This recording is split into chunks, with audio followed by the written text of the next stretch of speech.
제4강 예수님의 사랑의 의미. 형제자매 여러분, 주님 안에서 평안하십니까? 예수님의 사랑 특강 그 네 번째 시간입니다. 예수님의 사랑이란 무엇을 의미할까요? 믿음의 여정에서 삼위일체 하나님 사랑과 예수님의 사랑이 무슨 의미인지를 아는 것은 너무나도 소중한 일입니다. 오늘은 예수님의 사랑이 무엇인지를 알아보도록 하겠습니다. 하나님은 사랑이시며 예수님도 사랑이십니다. 성령님은 우리에게 예수님의 사랑을 가르쳐 주시고 실행하게 하십니다. 이와 같이 삼위일체 하나님께서 예수님의 사랑의 실행을 위해 서로 협력하시는 것을 알 수 있습니다. 창조 당시 인간은 영혼육이 완전하고 하나님이 보시기에 심히 좋았더라고 말씀하고 있습니다. 그러나 사탄의 계략으로 아담과 하와가 범죄함으로써 에덴 동산에 죄가 들어오고 그로 말미암아 인간은 하나님과의 관계가 단절되고 이 땅에서 고통스럽게 살아가는 것입니다. 삼위일체 하나님께서 인간이 타락할 것을 미리 아시고 창세 전에 이미 인간의 구원 계획을 세워 놓으셨습니다.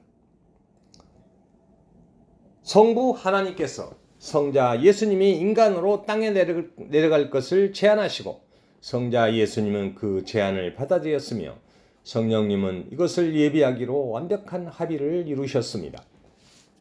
그래서 성자 예수님이 성육신하여 이 땅에 내려오신 것입니다. 예수님께서 성육신하여 이 땅에 오신 목적은 첫째, 우리 죄를 사해 주시고 둘째, 우리의 마음속에 하나님 나라를 이루어 주시고 셋째, 하나님과의 단절된 관계를 회복하고 하나 되게 하시며 넷째, 새 언약에 따라 새 계명을 실행하게 하시고 다섯째, 우리에게 하나님의 영원한 생명을 주시기 위해서 오셨습니다. 이 다섯 가지 목적은 십자가에서 온전히 성취되었습니다. 십자가에서 예수님은 사탄의 계략을 물리치고 우리를 죄에서 구원하시고 율법을 다 이루시고 완성하여 서로 사랑하는 새 계명을 주셨습니다. 그 공로로 말미암아 우리는 예수를 믿으면 죄사함을 받고 하나님과의 관계가 회복되고 다시 사랑의 교제를 나눌 수 있으며 영원한 생명을 누리게 되는 것입니다. 예수님은 승천하면서 우리에게 두 가지 중요한 약속을 하셨습니다. 첫째는 보혜사 성령님을 보내주시겠다는 약속입니다. 둘째는 승천한 모습 그대로 다시 오시겠다는 약속입니다.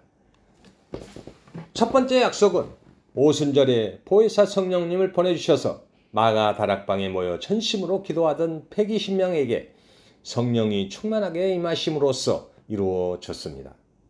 두 번째 약속은 장차 하나님만 아시는 그때 도적같이 오신다고 말씀하셨습니다. 마가 다락방에서 보혜사 성령님을 충만히 받은 제자들은 통하여 초대교회가 시작되었으며 교회의 머리 되시는 예수님의 사랑이 시작되었습니다. 교회의 지체인 우리는 예수님의 사랑으로 서로 사랑하게 되며 우리 마음은 하나님 나라를 이루고 거룩한 성전이 되는 것입니다. 교회의 지체가 된 우리는 하나님을 죽도록 사랑하고 형제자매를 내 몸같이 사랑하게 되며 예수님이 우리를 사랑하신 것 같이 우리도 서로 사랑하며 믿지 않는 자에게 전도와 선교를 통하여 교회의 지체가 되게 하는 것입니다. 믿음의 여정에서 우리는 새 계명이 무엇인지 분명히 깨닫고 알아야만 합니다. 왜냐하면 새 계명은 새 언약에 따라 우리 마음속에 이루어진 하나님 나라를 통하여 말씀을 이루시는 삼위일체 하나님의 역사가 예수님의 사랑의 실행이 되기 때문이며 그 예수님의 사랑의 실행이 곧 새 계명의 실행이기 때문입니다. 그렇다면 과연 예수님이 우리를 어떻게 사랑하셨을까요? 첫째, 성자 예수님은 성부 하나님의 말씀대로 우리를 사랑하셨습니다. 예수님은 결코 독단적으로 하나님 사랑을 실행하지 않았습니다. 성부 하나님의 사랑은 성자 예수님께 흘렀으며 성자 예수님의 사랑은 성령님을 통하여 오늘날 우리에게도 흐르고 있습니다. 보혜사 성령님은 삼위 협력 사역으로 예수님의 사랑을 실행하시고 우리에게 모든 것을 가르쳐 지키게 하시고 성부와 성자의 말씀과 사랑을 생각나게 하시는 것입니다. 둘째, 예수님은 아무런 조건 없는 무조건적 사랑을 실행하셨습니다. 공생애 동안 보여준 예수님의 사랑은 빈부귀천을 따지지 않고 사랑하셨으며 원수를 사랑하셨으며 제자들을 사랑하시되 끝까지 사랑하셨으며 모든 사람에게 어떠한 조건도 없는 무조건적인 사랑을 실행하셨습니다. 구약의 율법은 조건적 사랑인 반면 복음이신 예수님의 사랑은 무조건적인 사랑입니다. 셋째, 예수님은 자기 몸을 희생제물과 화목제물로 내어주는 십자가 사랑을 실행하셨습니다. 사도 바울은 로마서 5장 8절에서 하나님이 아들을 희생제물로 내어주셔서 자기의 사랑을 확정하셨다고 기록하고 있으며 요한복음 4장 10절에서 하나님이 우리를 사랑하사 우리 죄를 속하기 위하여 화목제물로 그 아들을 보내셨다고 기록하고 있습니다. 이와 같이 예수님은 하나님의 말씀대로 우리를 사랑하셨으며 아무런 조건 없이 무조건적으로 우리를 사랑하셨으며 자기 몸을 십자가의 희생제물과 화목제물로 드리심으로써 우리를 사랑하셨습니다.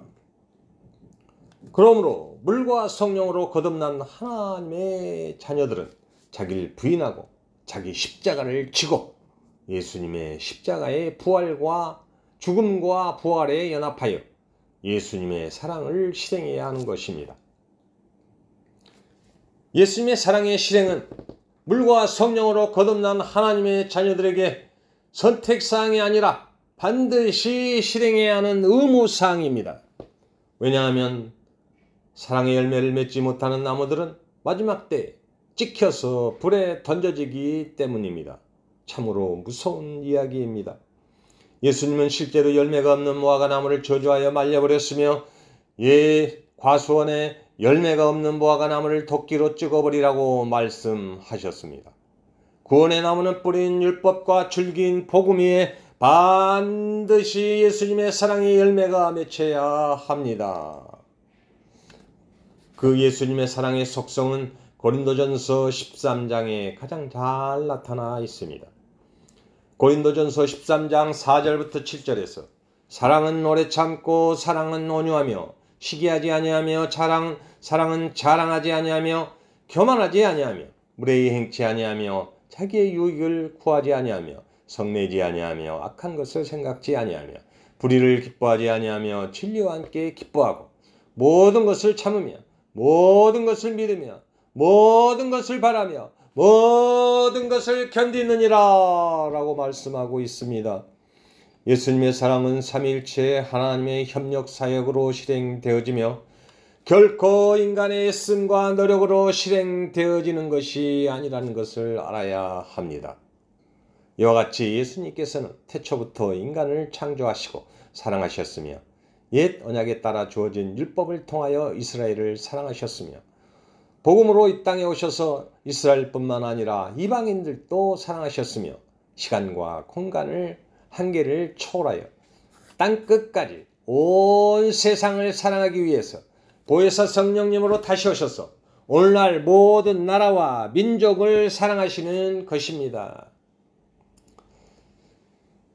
예수님의 사랑은 우리의 마음을 통하여 땅끝까지 흐르며 모든 나라와 모든 민족에게 예수님의 사랑이 흘러가서 온 세상에 완전히 전파되었을 때 예수님이 다시 오시는 것입니다. 이상으로 네 번째 설교를 마치도록 하겠습니다. 구독과 좋아요는 사랑의 표현입니다. 형제자매 여러분, 그리스도 예수 안에서 여러분을 사랑합니다. 할렐루야!